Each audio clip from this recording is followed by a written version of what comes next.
Okay, well, the videos are abruptly ending. I have deleted so much to make extra space on my phone. Hopefully, this will be the last one. If not, there'll be a part four. I'll try with my phone again. I've done some stretches, so I'm not going to stretch much, so I'll just kind of like stand in front of the camera and do more mini stretches, you know?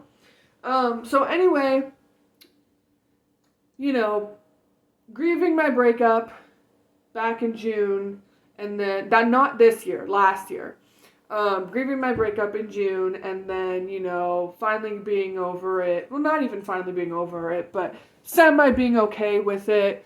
In September, September and October were the months where I got back out there and tried to be with women and got messed around with all the men who I thought could get me to women, you know.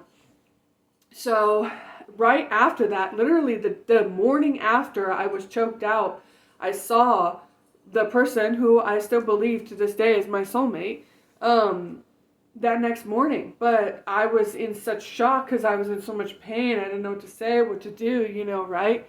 But I was like so happy because I was like, hey, I don't even care about being with women anymore. I don't care about being met with men. I just realized part of the reason I've become a pain slut is because I am in a lot of emotional pain and I wanted to be in physical pain. I was in emotional pain from the breakup. So I was so happy to see him, right? And I was like, I don't gotta be, I just want to be with him. But then he treated me like shit and just didn't care that my neck was injured and just was rude to me. So, even though that last happened, it's weird how you still think someone is your soulmate after they've treated you like shit. But then you realize, oh, there's misunderstandings in this world. I'm not going to justify it.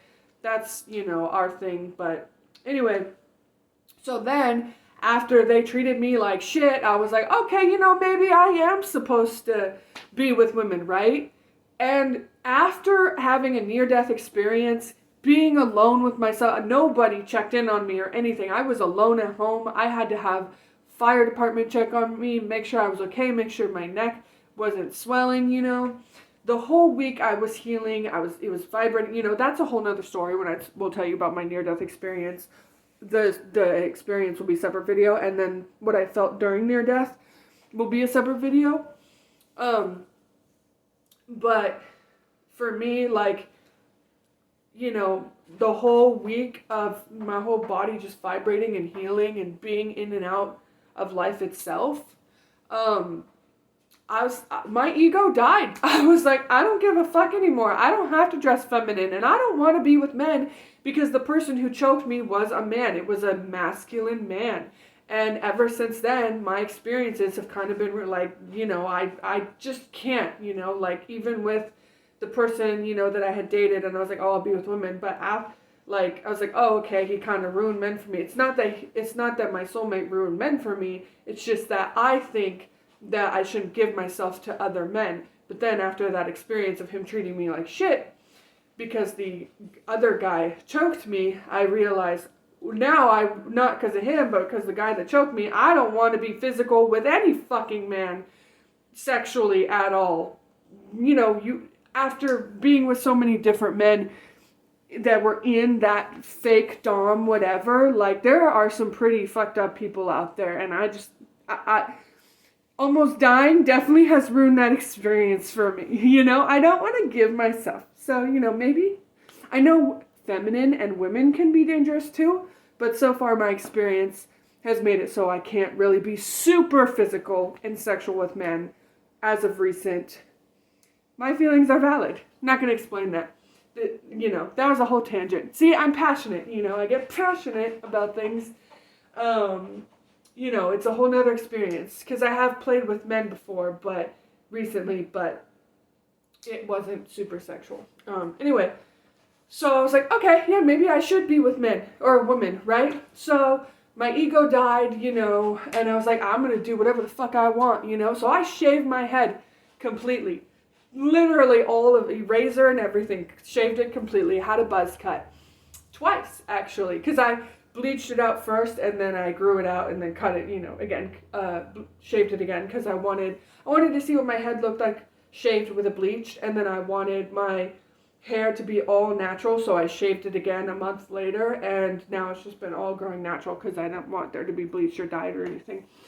So I thought, hey, I look hella masculine and I get to be edgy, right? Maybe this will finally get me some ladies, right? I always thought to get a woman, right, you have to look a certain way, and maybe that's not the case, but I haven't had enough experience with women to really know that. It seems to me that nothing's really working, right? And so, so I dressed edgy. I shaved my head. I've been working with, having short hair and stuff. And, sometimes being bisexual, the fact that you think you have to change your physical appearance is a struggle too. Like I realize I don't have to change my appearance to get a girl. If I'm meant to have a girl at some point, I will have a girl. There are girls that want other girls. I think it's just the lack of wanting to be with someone, right? Or like the lack of, because I don't really want a full-on relationship while I was in school. I was still not graduated at this point. I've graduated now, and now I'm moving on to university. But, now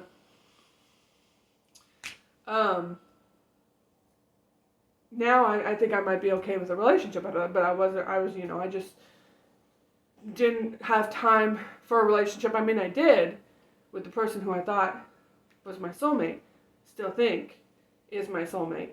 But that was like, like, of course, you can be in a relationship. It's basically like, oh, this is only for you, right? Like, I would never date people in college and be in a full-on relationship.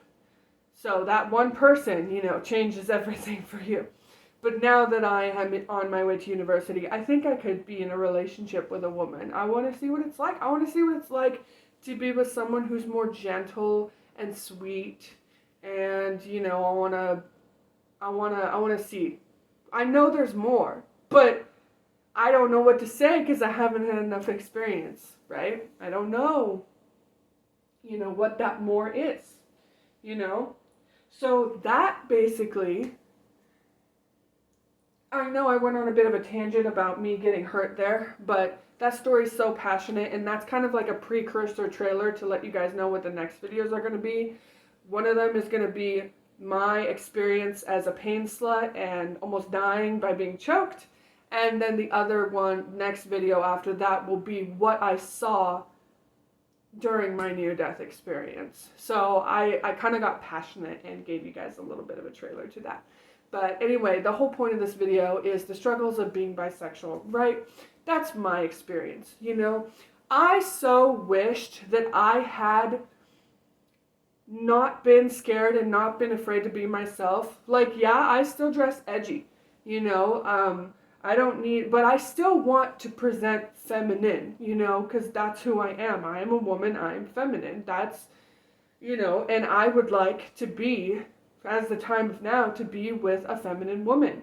And I don't have to, shave my head or, be masculine to get that. Although shaving my head was great. I did that for myself, got rid of the ego. I don't give a shit about looks anymore. Like, as soon as I shaved my head, I was free from so much toxicity, But that's what it's like being bisexual. I wish I had experienced things. The main struggle now is the struggle with the person who I want to be with and the people I'd like to be with in the future, The main struggle is your heart being torn two different ways, right? My heart is torn towards the person who, the reason I say soulmate is because I do believe soulmate, but I also don't want to say their name.